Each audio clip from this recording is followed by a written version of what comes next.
Hello everyone. This is Rahman. This is just a last minute recording. Actually, I um, kind of missed the descriptions of the assignment that I was supposed to actually create a presentation video for this assignment. So which actually I kind of missed because of my I have too much pressure because of my work and everything. So, but anyway, so this assignment and the presentation is about the overview of motivation theories. So, where we actually like to talk about overview and motivations. So, this is what I started um, for the presentation.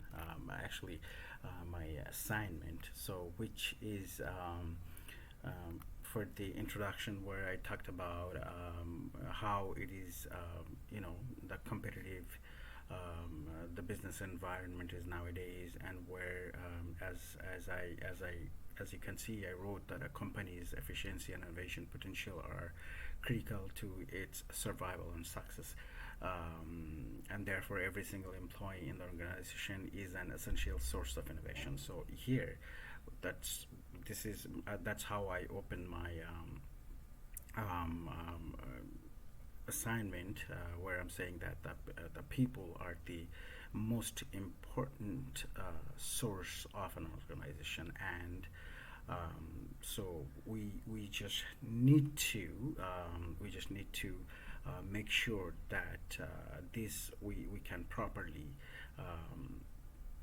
um, use our this important source and to educate them properly, so they can become the significant part of any organizations. So this is what I'm actually trying to say here, and this is how I wanted to um, submit my assignment in this regard. So where I'm saying that, and this is where I'm talking about the intrinsic motivation and what is it about. Intrinsic, as you can see, that intrinsic motivation arises from within a person rather than from external rewards such as money or grades. The pleasure derived from the activity or the sensation of the accomplishment derived from finishing or even working on a task is the source of motivation. So basically, it can be like these intrinsic motivations can come in two forms, like in monetary forms and in some other forms of rewards that we achieve through our tasks actually. So when we work for others, like in physically and or like with our say like with physically or with our mind, or like where we put our use our mind to um, complete tasks and get paid for that. So that's where we our motivation comes as a monetary rewards. But when we say get the other type of rewards, like say we're students and we finished our task, we completed some task, and we get good grades for that from our teachers, or like for like we did something good within the family, and our other family members like rewards us with their with their positive words and some other gifts that we get from our families. So that's also it's a type of intrinsic motivation for us too. So this is what I'm actually trying to say here.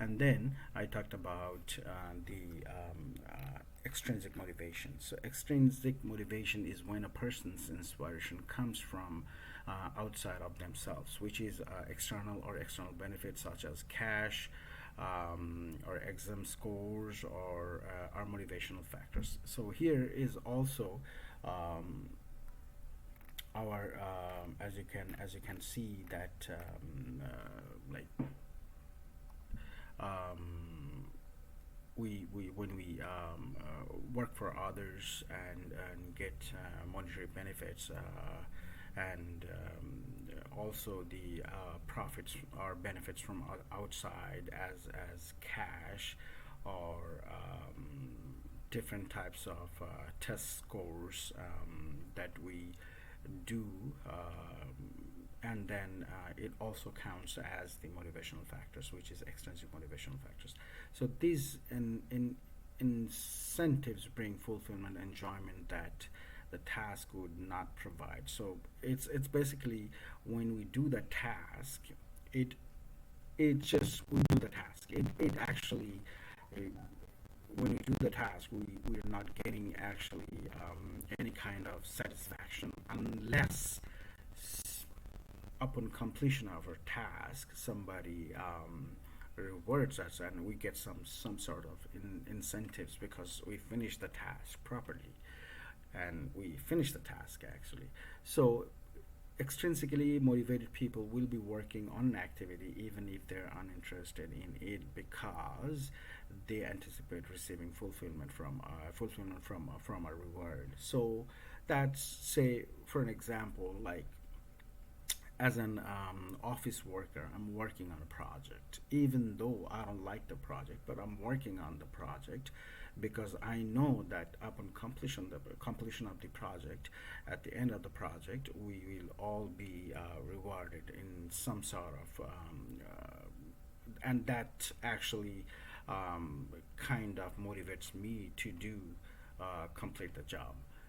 So now we have the motivation theories, as I start with the Maslow's hierarchy of needs. So where Abraham, as you can see that as I opened my theories of needs, as I stated, I wrote actually, Abraham Maslow established a personality theory that has impacted various sectors, including education, healthcare, and social work, which was by Poster in 2009. This is widespread influence can be attributed partly to Maslow's theory's great practicality, actually. So this idea accurately describes many aspects of personal experiences. Maslow laid out a five-level order of essential necessities. However, obviously, there are more significant levels of interest than this. So figuring out tasteful appreciation and basically the spiritual needs sectors are among them. The individual doesn't understand the second need until the main solicitations have been provided, nor the third until the second has been accomplished, etc., etc. In the levels of the five essential needs, the following are Maslow's five needs. So here I'm trying to actually explain the five levels needs of that is within the Maslow's hierarchy theories. So the first is the physiological needs. So these are actual necessities. So they incorporate the requirements of air, food, water, and reliable internal heat level.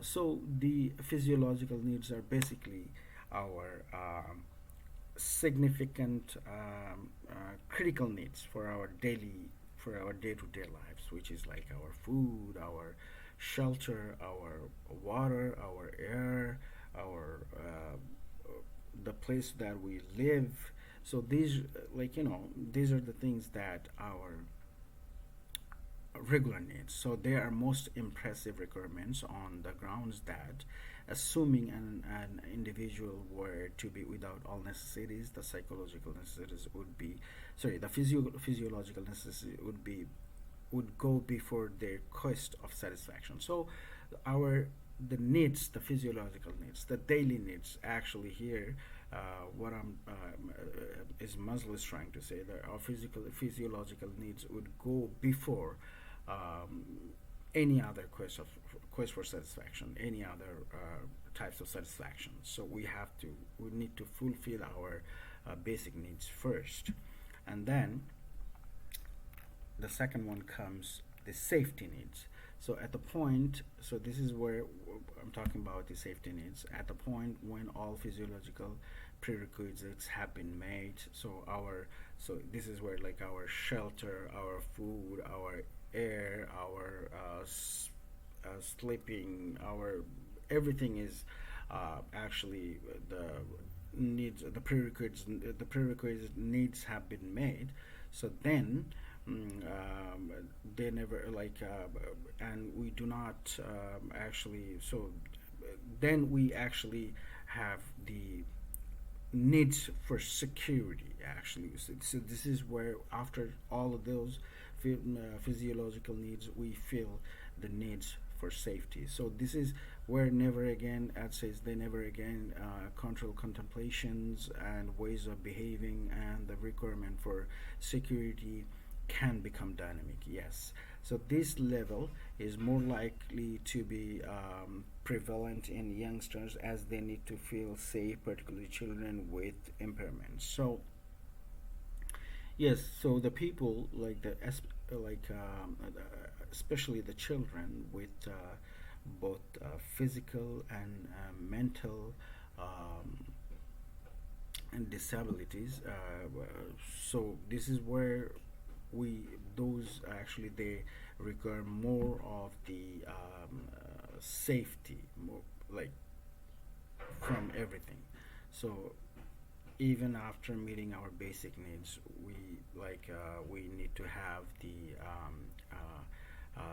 we have to ensure that our safety needs have been made, especially the children with the impairments, and so, as they do need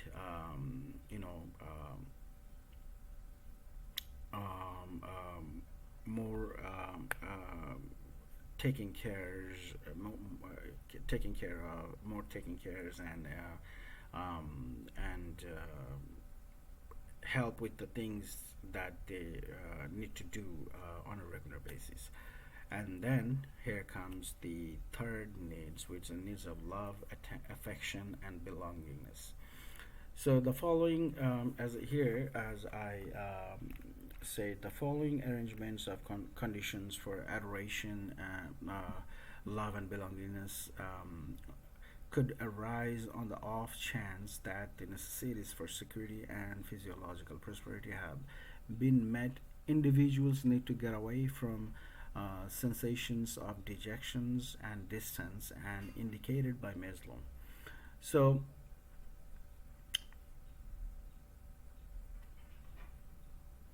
giving and getting love, friendship, and a feeling of association are all important for this. So, it's very important for us to feel appreciated, feel loved by others, and um, you know, and like we also need to feel that we belong in the groups. I mean, belong in the family, belong in the classrooms, belong in the society, belong in the community. So it we need to have that as human beings, not only human beings, but as like everybody actually, all the living things are, I think, need that actually. So as I mentioned here.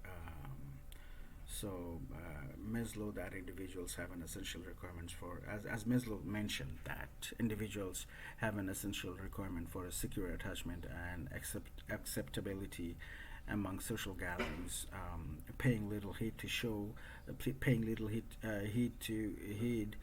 to how enormous or little these gatherings are. Being an individual from a gathering, whether it is a job, athletics, friends, or relatives is very vital. It's very significant to us.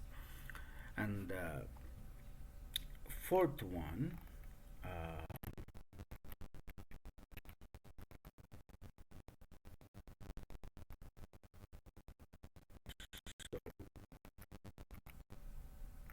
one, two, three, four.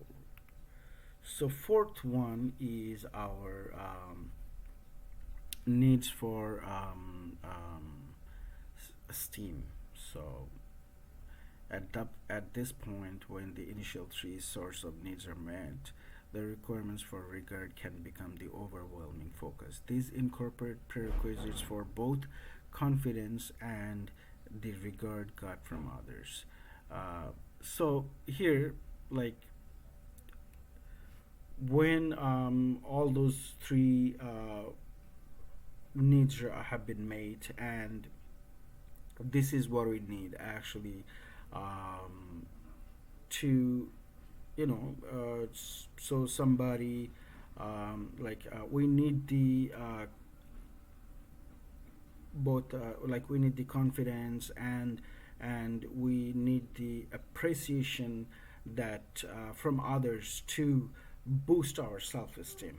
So this is where it's talking about that.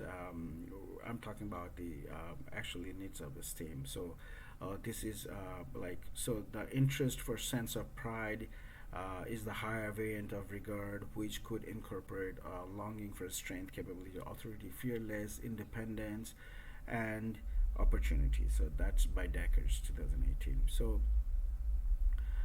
as I say that at the point when these prerequisites are met, the individual feels more confident and fundamental. Obviously, so this is when all those needs are met. So but this is where we actually feel confident and fundamental, and it actually boosts our moral a little high, and it also boosts our self-esteem too. So alternately, and obviously alternately, when these prerequisites are not met, the person feels subpar, frail, weak, and shameful.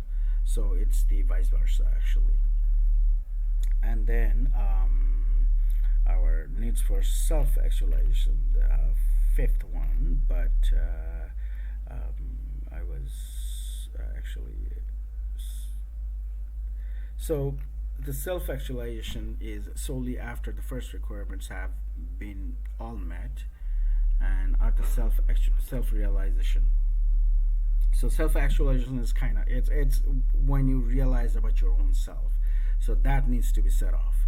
So Maslow characterizes self-realizations as a man's craving to have and achieve what they were planned to do. Um, so self-actualization is acknowledged as the objective or definite cause according to Decker. So this is where actually when we we want to achieve something, and we have a target in front of us. So when we realize that target, and when we realize that we need to complete it and how to complete it, and we take the that we actually determine the steps to take to finish it, to complete it, and when when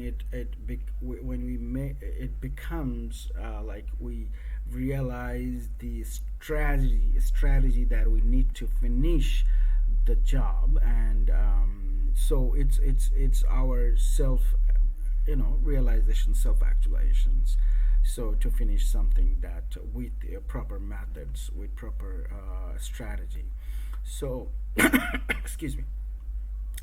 So so this is where like people inspired to accomplish this point try to comprehend how their conduct reflects their necessities, connections, and identity. So this is very important actually.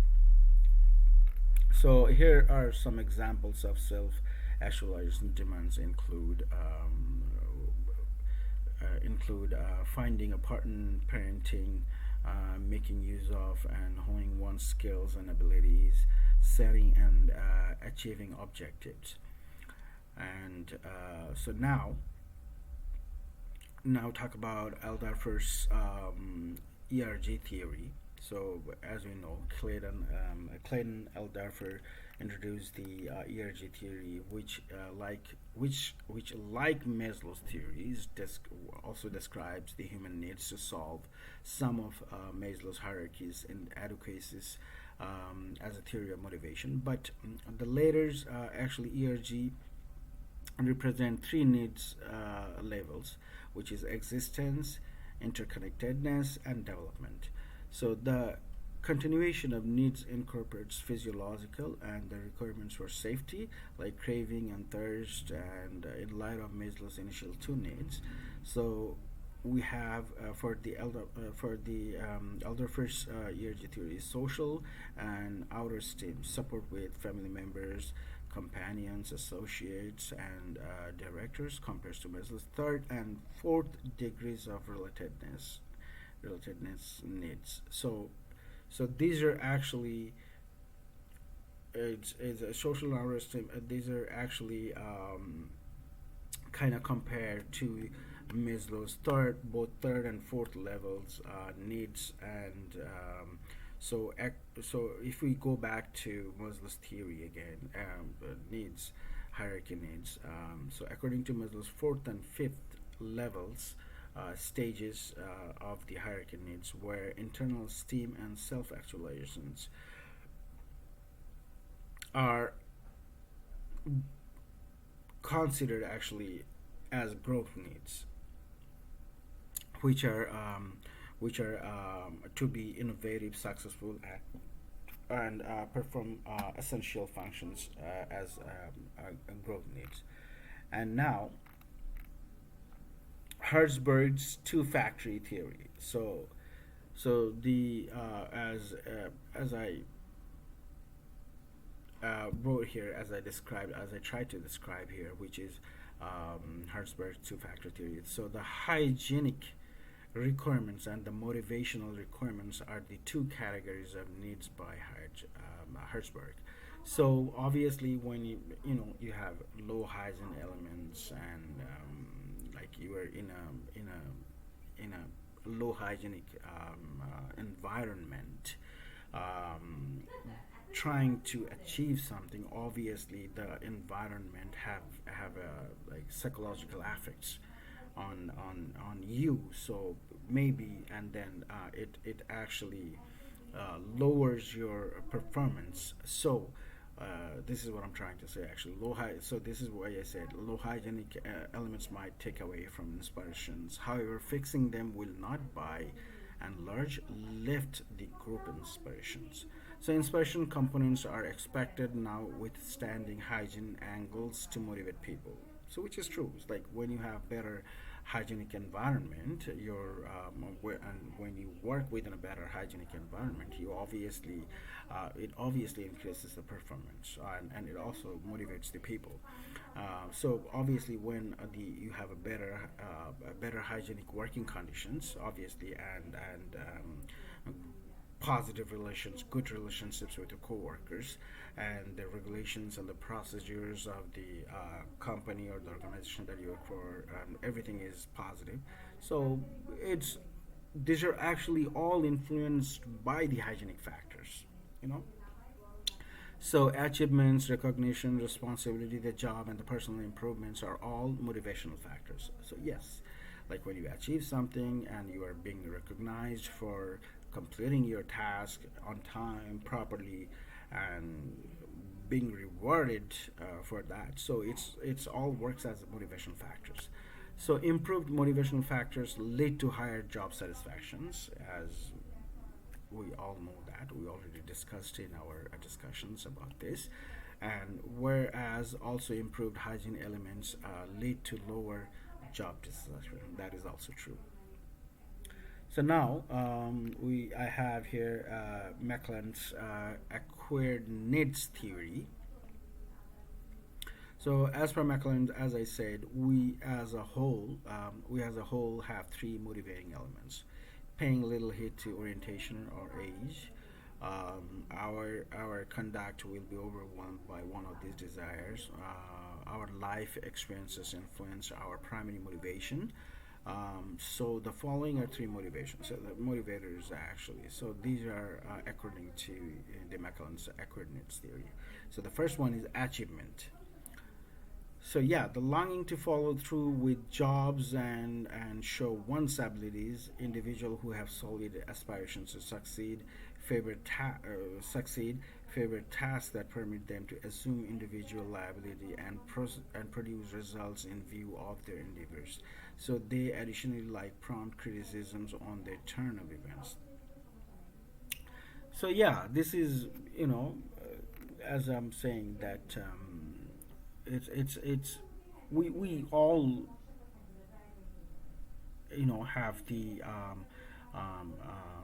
desire, the longing to see through that, we finish the jobs properly, and when we achieve that, it actually, and we have positive feedback, we have positive criticism from our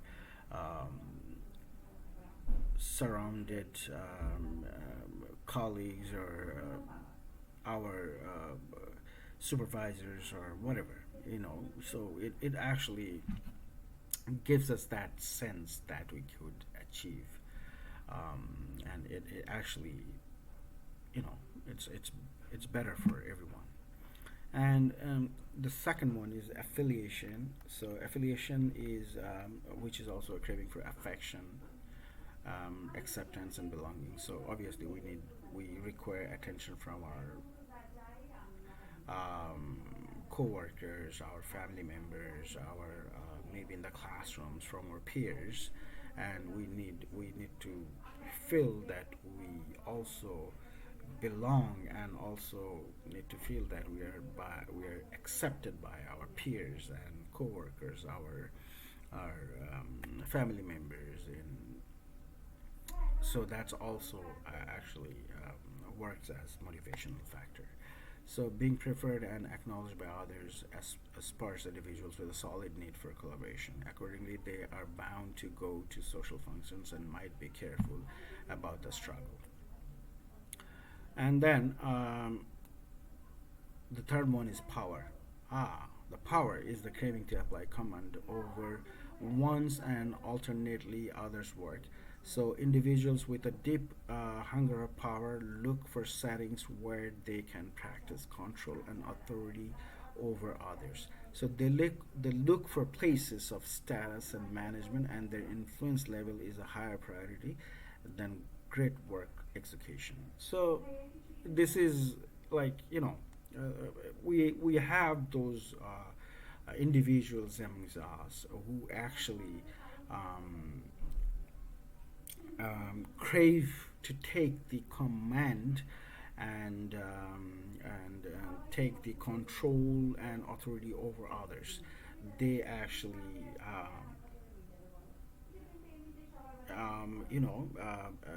so it's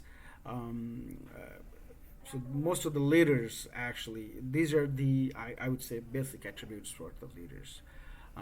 But and there are others, like other types of people who wants to be leader, just to take the get the status and take the place within the management, and also they can influence, and also they have their influence higher level is a higher priority than great work execution. So they give the priority to their status and the power over the great work executions. And now, this is where I'm talking about how motivation can be used positively in work settings. So obviously, as you can see, motivation demands more than this method in today's quickly expanding knowledge economy. Um, yes, and at the point when extrinsic prices are presented, research reveals that development and imagination, basic for creating new thoughts and expanding creations, are commonly commonly restrained. So yes, it is external prices are like drugs, obviously, in that more successive doses are required. Also, prices are very now and again used to show a movement in is undesirable. So exciting and challenging pursuits are habitually satisfying all by themselves. Nonetheless, rewards are all generally concentration and little consideration, and they possibly work effectively, assuming they work on the capacity to accomplish something really esteemed. So, extrinsic inspiration or motivations turns out best for persuading individuals to execute the standards and redundant daily works errands. Yet it very well may be counterproductive in imaginative endeavors, which is true. Like if you think, yeah, it's actually the reality of this today's world now. So and now, since it increments dopamine, expecting prizes can be impede judgment and energize risk chasing behavior. Obviously, that is also true. It works like if you do if it's like if it's a repetitive things that it obviously becomes like a drug that for an example, I'm not gonna motivate I'm not gonna feel motivated to perform better or to do the work properly unless I receive the rewards, because receiving the rewards after completing a task has become a norm. So obviously that is also not so good. And for that, that's why I said, because addictive behavior is short-sighted and certain individuals might choose a fast triumph, studies have shown that individuals would frequently pick the shortest way while pursuing the prizes. It's obviously so, because you know that the reward is there, so you actually, when individuals actually will um, you know instead of performing or instead of doing the job properly, so they just wanna finish the job in any way possible, in any shortest amount of time, within the shortest amount of time possible. So they will just do that to pursue the prizes. Now, as I said, here, according to Pink, 2011, excellence and nearsightedness are incompatible. So, and seven fatal defects and incentives are on the way. So, Pink discovered that anticipating benefits has several negative repercussions, including suffocate inner motivation, inhibit cheating by lowering performance, reduce your ability to be creative. Good behavior will be crowded out, become compulsive, encourage the use of short-term thinking. So, and now, to improve inspiration and give reasoning, Pink suggested and contends that we ought to compensate just routine work, acknowledge that some physical tasks are tedious, and allow people to achieve the errand in their own manner. So at work, we can support inspirations by expanding assortment and dominance possibilities solely after the task is achieved. Should rewards be offered, ideally as a shock, and ought to switch back and forth between substantial gifts and recognitions. So it added, so it could work that way. So as Pink said, so additionally been found that giving information significant exact criticism on the work as opposed to the individual is more useful, yes, obviously, than material awards in generating inspirations. That's right. So as opposing to giving the material rewards for completing the projects, and so to generate inspiration among the workers, staffs, or like students. So it's better giving the exact, like, positive feedback, criticism on the work. And here it as I described how it should be developed, and I have made some points in that how it should be developed. So these different points of view, as I said,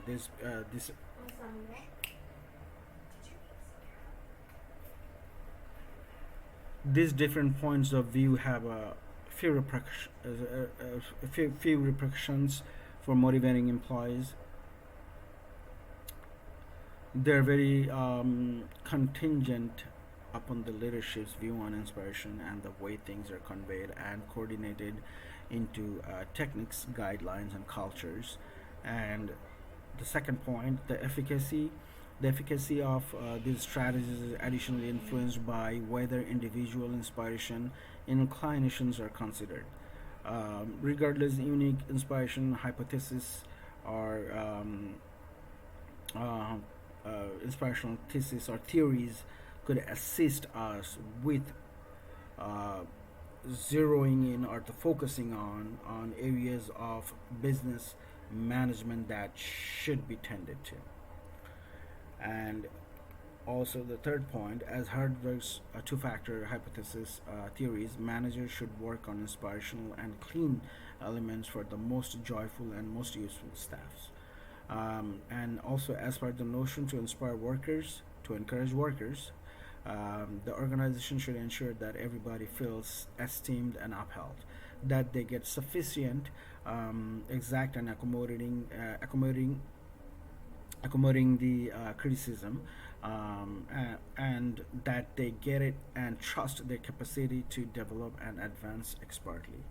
And the next point is organization should address hygienic elements. Yes, obviously, have healthy environment by furnishing staffs with the best conceivable working conditions, fair pay, and steady connections to decrease work misery. And another point, then again, Maslow's hierarchy of needs can assist with changing an organization when the executive experience the hypothetical idea of self actualizations and puts a lot of accentuations on lower level requirements, which is true. And the another point, and the next point, the mental longing for ability is fulfilled through input, which is obviously true. When the others praise our struggle, we are more likely to appreciate it and put more efforts towards work. Two-way, open, frequent, and pointed input specifically develops learning opportunities. And the next point, next 2 points actually that I mentioned. The first one is the continuous and explicit criticism assist individuals with understanding where they stand concerning their capacities, skills, and execution. And it cultivates feelings of ability and flourishing. The most effective form of praise is prompt express and public acclaim that spotlights on exertions and lead instead of characteristics. So employees are motivated to reach their maximum potential when they receive positive comments. So positive feedbacks, positive criticisms actually always helps us to motivate and reach our maximum potential, to achieve something, achieve our targets, achieve our objectives. And also lack of acknowledgement, lack of is actually draining mentally, which is, if we have less feedback, less positive feedbacks, we less appreciations, less